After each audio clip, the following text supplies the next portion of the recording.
I mean, the issues around transparency, the issues around growing the economy, they are very important issues. But I think the most important issue is still fiscal. In the past 1 year, there's been a lot of advocacy around the fiscals, this new PIB. The OPTS, which is the All Producer Section, has making a lot of noise about it. They condemned it. They said it is the worst in the world. It's harsh. They said it is not good to grow business. They said that when it's implemented, Nigeria will lose a lot of business and that a lot of jobs will be lost. I mean, the picture they present is scary, and you think about it that why would anybody write a bill in Nigeria that will scare off all investors? So if you hear the head of OPTS, who's the MD of Mobile, talking about it, to be scared. Now, it will have been not a big issue if the independent producers also not talking. Now, let me give some background so I have an understanding about how it works. So I have a sort of small overview of the oil sector. We have marginal fields, which are what's marginal. They are not really, they don't produce so much, but they produce some points of oil. And marginal fields right now give about 10% production of the whole crude production in Nigeria. We have the deep water, we have offshore, we have offshore fields, so different parts of it. Now the marginals, if you've been following the news right now, you see a lot of investments. I mean, we're seeing Shell sell off its assets. You hear Shell selling off its assets, you hear ADI selling off assets, because these assets are based onshore, and they are pulling it from it, not because of the PIB, but because of security concerns. It's very accessible. It's easy for you to break a pipe when it's on ground. You can kidnap people when it's on ground. When you're digging deep offshore, it's very hard to get there. And that's why they found out it doesn't make business sense for them to continue to produce there. Second point you must understand again is that the last time we had a fiscal regime was 1993. 1993 oil price was $20 per barrel. It was very, very low. It was at the time when the oil sector was very, very low. So the terms then were very generous. I mean, at that point in time, the government wasn't taking anything from the deep water offshore exploration. Why? Because the way it works is this. When you want to explore deep water, the government puts no investment in it. The oil company will take its own money, will dig and find. When they now find and dig, the government now shares, what they call production sharing contracts. So there's no tax, there's no taxation on it as well. But in that bill, in 1993, there was a proviso that in 10 years' time, this bill will be reviewed. And it was either that it will be reviewed at 10 years' time, or when oil prices rose. As I speak to you, it has been reviewed. So as we still speak now, the government takes nothing from deep water. So there are contractual issues around that area. Second thing is that the high cost of exploration of deep water made it government very sensitive. So you sign a production bond of $500,000 averagely. You probably invest about another $15 million to get investment. You spend a lot of money before you get there, and so it was a full government left further as well. Now, one of the things I talked about here was what fiscals means. When you talk about the fiscals, there are several elements about it. So it's the rent a government gets from exploration activities. So whatever that rent comes in form of taxes, royalties, production allowances, signature bonuses, that's what the fiscal means. So that's the meat of the PIB. When the government gets revenues, which is allocation account, is from this fiscal. So that's the core of it.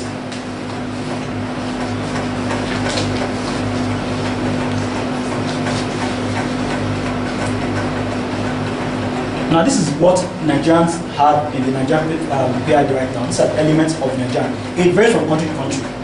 I'll try and simplify it in a way that it's clear for everyone to understand.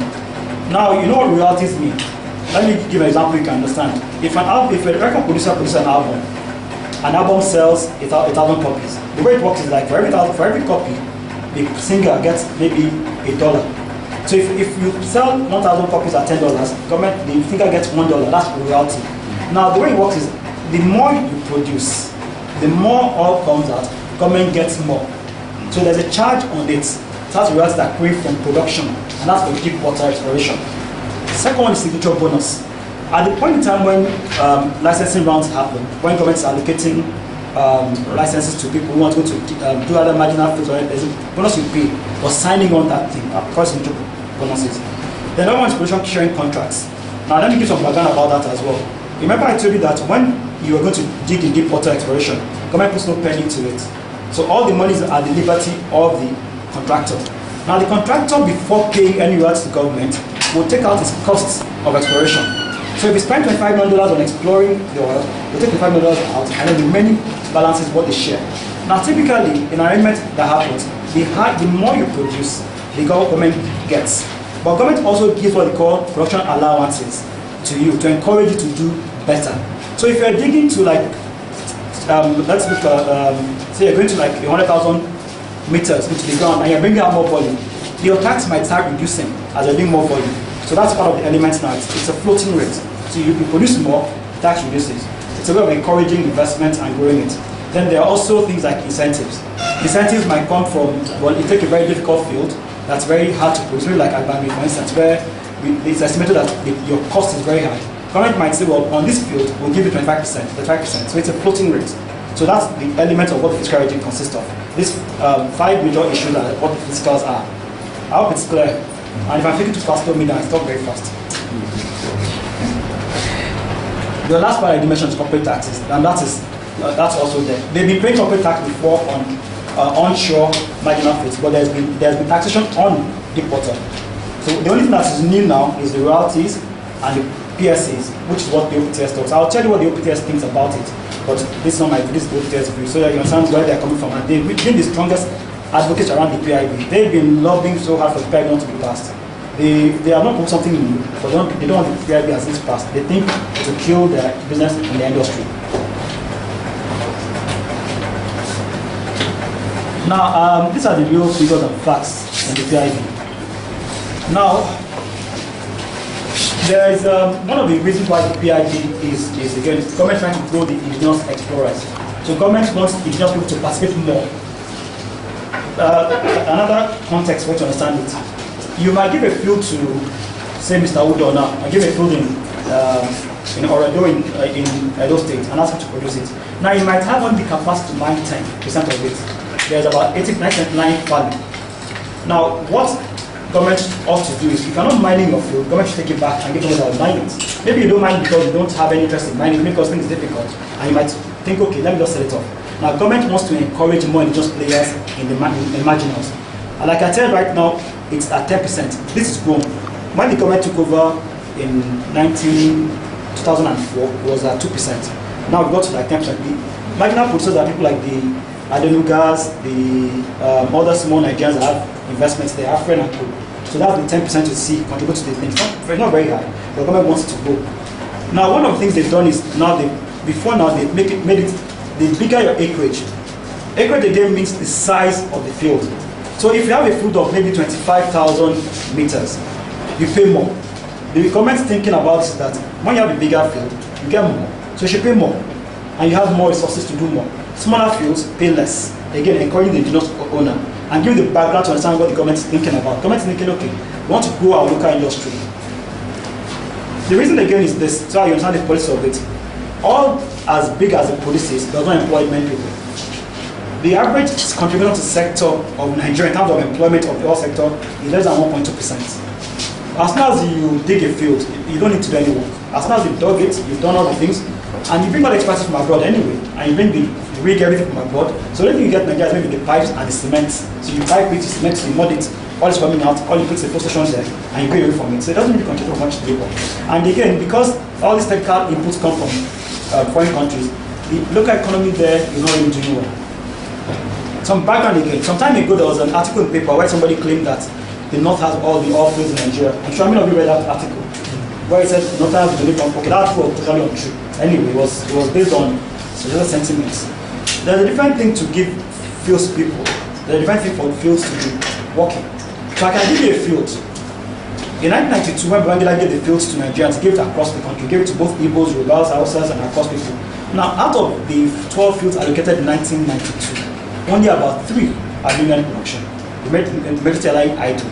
Idle because some of them have not found anything. Because people assume that getting a field means there's all there.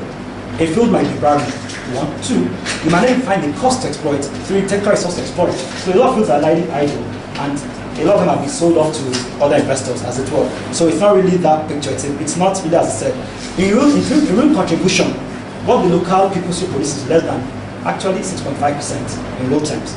So what the government trying to do is encourage these marginal producers. They want more local to come in. Now, the way it works now is there's an incentive-based approach for doing the calculation. So it's floating. The new incentives are floating. So it floats, say, between 25% and 80%. That's the floating rate for the royalties right now. It's floating. As I said, based on incentive. Top point again is that gas production is part of the thing we want to stimulate. Remember that we've done a lot of, we're doing very well on the energy sector. If the reforms of the energy sector work effectively well, by next year, power will be more available, and this is being real because again a lot of investments have been done, but they need gas. All these new power generating plants need gas to function. Government wants gas to be available for the domestic market. Right now, gas production is very, very poor for domestic because it's subsidized. So there's no incentive to produce gas in Nigeria. So there's been a lot of encouragement by the government. Government wants to move these producers to a situation whereby they're producing more gas. So there are a lot of generous allowances on gas. But another point of view from the OPTS is that the way the gas taxes work right now, it's incentive that people don't invest in gas. It's also trying to use gas flaring. In the past 20 years, there have been 3 legislation on gas flaring. The penalties have been ranging, it hasn't stopped anything.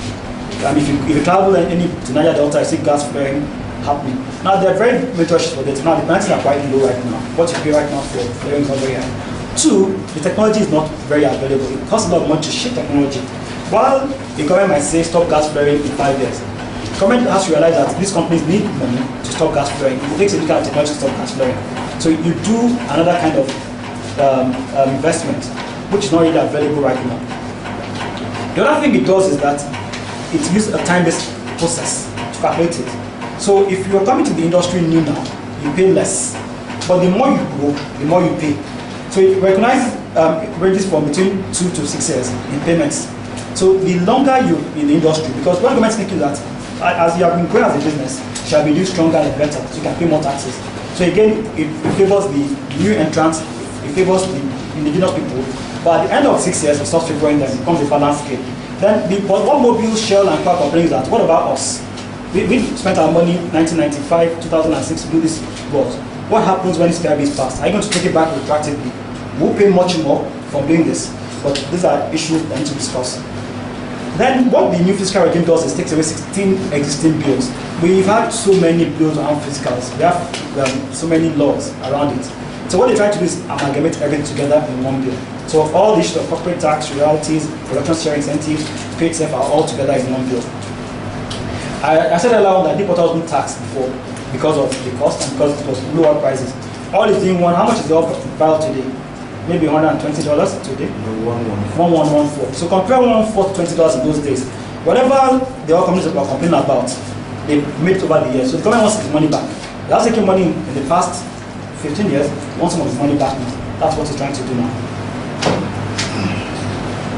Now, these are the real figures and facts.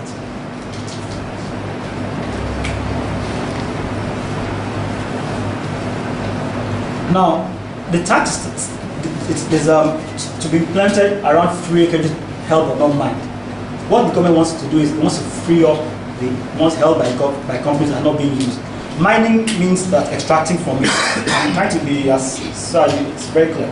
So what the government wants to do with this new fiscal bill is, if you have a field given to you, you are doing 30%, well, we're going to tax you on 100%. So it's not for you to now say, well, I'm only doing 30%. I'm not paying 100% on when I'm going to get 30%. Sell off to something. Let's know which one is actually doing what. So a lot of idle fields will be relinquished.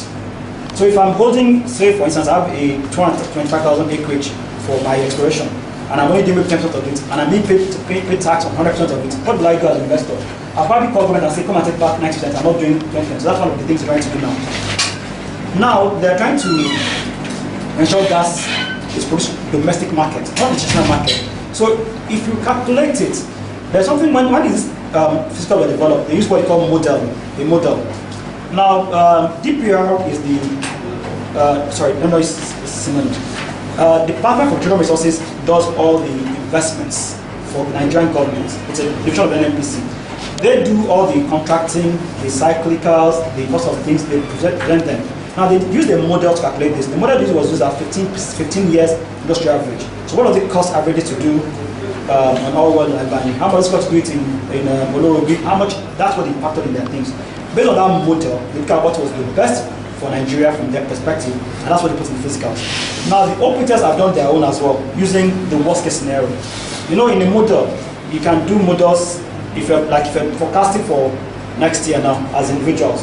You can forecast saying, well, petrol at 98 naira, electricity at 2 megawatts per unit. But you can also go to the extent of saying petrol at 115 naira, so there are different ways you can put a model. So what you get from your model depends on the factoring you put into it.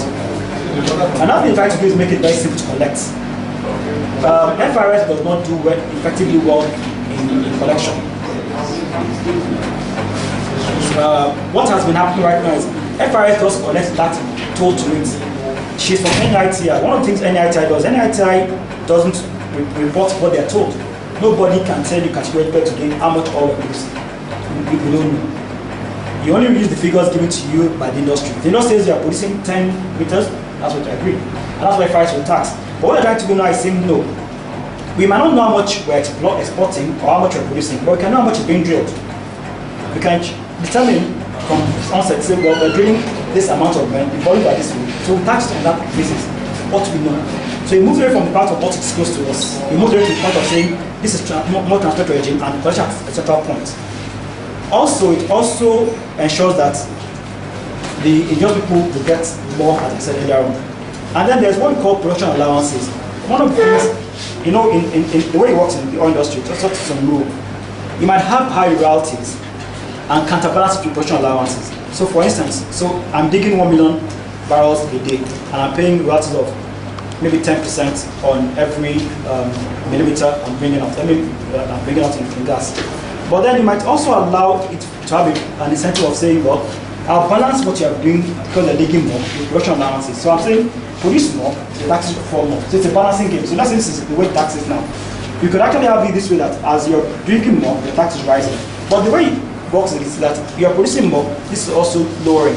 So in long run, it becomes a balancing game. That's what they're trying to do, trying to make it balance. So there's a general production allowance. So in the real terms of it, what the current royalties right now is 5%. What you see in the physical bill is 80%. When you just happen to what the general production allowance, you get like a 5% as a low figure, which is not too bad. Comparing with other countries in the world, not that high, not that low. It's an average figures. The other thing the government is trying to do is cash transfers. And I'm certain again that you've all heard time when NPCs they are broke. And you heard last year when the erstwhile MD said NPCs, the Minister of Finance, Mabala said NPCs broke. And then when he said he was broke, about 3 months after he was sacked. Because, that particular sales on. But of course, NPC is really broke. That's the truth of the matter. NPC is broke because they cannot make their cash obligations. And what once we stop that cash transfer, so what it's been working before is, I give you a license. You go and dig up. I also give you the money to dig it. So they're not bringing anything on the onshore field. So you're saying, okay, I give you a license, and I say, okay, give me money to do it as well. I give you money. So it's cash. It's joint ventures. So when Shell says, okay, we're digging, maybe Shell is 55, 55, Shell, Nigeria 55, Shell 45. So Nigeria should find out in its own part of the cash to give to Shell to do its exploration activities. Now, we're not to stop that. We want that issue of cash transfers to stop. We want a situation whereby government doesn't do any cash, government just takes tax. So it's a movement away from cash transfers. And then we can say again, if we review the law in totality, government is moving away from, it's trying to get back its law of money it's lost. Like I told you, this last physical was done 1993. At that point in time, it was $20 per barrel. Now we are 111, we got 140 before, 130 before. There's a lot of money lost. Government wants that money back. Now the issues in the physicals, why it's been a lot of talk about it, and this is OPTS points of views. What they claim. What is OPTS? All Obstructive Section. It's a section of the Lagos Chamber of Commerce. It's a very powerful lobby group. Of course, you know Lagos Chamber of Commerce and Industry, LCCI. So they have a section whereby all the majors and some minors are members. The current MD is Mark Ward, the chairman of the OPTS, and he's been a lot of advocacy around the fiscals. Now, what they claim is that it's the second largest in the world. They claim that right now we're just a step above Angola in some areas, and that because we're competing with other countries like in Sierra Leone, Ghana, who are coming on board, we'll lose investment in that area. They tell you that what they say every day is that investments will move away from Nigeria and go there. Second, they claim that the tax on gas will refer amount investments. There is a point to be made there, and there's an understanding to be said there, but it does not mean this is correct. What they claim is that, I mean, like I said to you, government's intention is to grow gas in the domestic market. But they don't think about the domestic market, they are thinking about the international gas market. But their own model, which they use, saying, if they apply the law right now, what will happen actually? What government will want to know? Gas investment will occur, which will not happen. The second point is that the reduce of 85% on deep water is unsustainable for anybody. That nobody will put so much money that they're putting in and pay 5%. But what they've not put in balance is portion sharing contracts and portion allowances, which are very generous, as I said. Now, they have a fear that the law doesn't recognize existing contracts. What it means is that the contracts signed by these companies in the 90s, in the early 2000s, which the PIB, if passed, might change. Now, the truth of the matter is this. The government has the right to determine what it wants to charge as taxes. Now, if there's a contractual agreement reached between people and parties, what should happen is there should be negotiation. Most contractual laws have those clauses inside them. Now, what is not clear in the PIB, and it's not clear, is whether these laws will be applied retroactively or forwardly, whether with the existing contracts right now. So, for instance, Mobil has little investments onshore. Most of Mobil's production is deep water. So they feel the right of brunt of this cost. That, so for instance, we put in so much money. Now, you're not taxing us when we had our own models predicted for. Typical cycle of before you make a profit in a field is like 4 or 5 years. Reasons are because, again, of the inefficiency of the system itself right now. Contract cycle in deep PR takes 3 years. Best practices is 3 months. So what a company needs to do, what happens in the sector is this. You want to do exploration in a year. Submit your financials and figures to DPR. DPR looks at the figures, approves it, and then you go to it. Of course, that's sort of talking, your bankers are there, the interest rates to negotiate, the leases to be done on rigs and other things. So a lot of things happen behind the scene. But when the cycle gives you 3 years gap, you can't be sure what will happen. So what happens that, because you're bearing a higher risk, what happens to your charges become higher? Do people understand that? Let me use an example you can relate to. One of the reasons why the banking sector cannot lend at single figures because of the risk. There's no credit bureau, for instance, in Nigeria. It doesn't tell you what the history of Henry is in terms of lending. So you cannot know. So you have to factor like 5% of that risk you're taking into your lending rates, apart from the cost of infrastructure. Same thing with the oil industry. So when the cycle, that contract takes 3 years, and you're at the point where you're discussing with bankers, not all is financed by major bankers. And they tell you, well, if you can't give us your figures in 4 months, how can we show that in 3 years these taxes and these figures will not change? They had a lot of margins to it. And that's why sort of these incentives are knocked up to them. What they say again is that there will be no deep water investments again. Saying already now, they put all their money to it. Government doesn't put any money to deep water. What happens if the royalties and taxes are this high? Then there will be no investment incentive to do that. They rather just go out of the country and go somewhere else. That's their claim. The other thing they say is that, yes, right now, the fiscals seem to benefit the small producers, and it does. I told you the 0 to 5 years gap gives the marginal producers a lot of incentives. For the new producers, it can come as low as 20% in real terms. So if you're starting production and you're new, you might make 20%. But what happens when you grow? What happens when your business increases in size in that 5-6 years? What happens when you want to buy more acreages? So Shell is divesting some of the acreages and selling it to maybe a small African company. And then African companies becomes bigger. What happens at that point in time? And that's where the voice of the independent producers came as well. They said, well, yeah, right now it looks good to us. But what happens when we grow as well? It's going to stop. But my own thinking is this, and this is my own personal view. Laws are reviewed, laws can be changed. When you write a law, there's something you're trying to effect. And like I said, all the things they want to do with the fiscal now is grow the marginals. They want the marginal people to come into the field. They want them to play more. They want more to just people in the sector. So maybe in 5-6 years' time, when they grow, maybe things can change. Maybe law can be reviewed. But that's another thing. Now, the funny thing about the whole issue is this. They've said so much things, that's OPTS, about this fiscals, about taxes, lack of incentives, production allowances, but they brought nothing new to the table. Several times in meetings I've gone to and attended, my thought always say, well, if you don't like what is existing, shouldn't you bring something to say, this is what you've done? Now, what they say, and this is their point of view, is that they've had an expert who used their figures to determine why this thing will not work. Why, at the end of the day, I can show you their charts, if anyone wants to, I'll send to you. that why would be the second most unattractive investment in the world, why our laws are harsher than Angola, Bahrain, and other countries in the world. But what they not said is, okay, what should we do? What should we do in a situation where we haven't ended any tax from deporters in the past, how many years now? 2015, 20 years. Why we've not done anything, or why we have mind fields. A lot of as of today, the figures from DPR of idle fields like 65%. What should we do about those fields? How many percent? 5%. That's the current figure. 5% is the current idle fields in Nigeria account. How do we ensure that the marginal field people, the marginals, the small people grow? What's the rules in place? But they've got nothing in place. But they also asked the government to find an independent person to do their fiscals. What they claim is that what the government used as its own model was based on the brightest perspective. And that because the bright perspective we use, it has changed, it distorted what they come out with.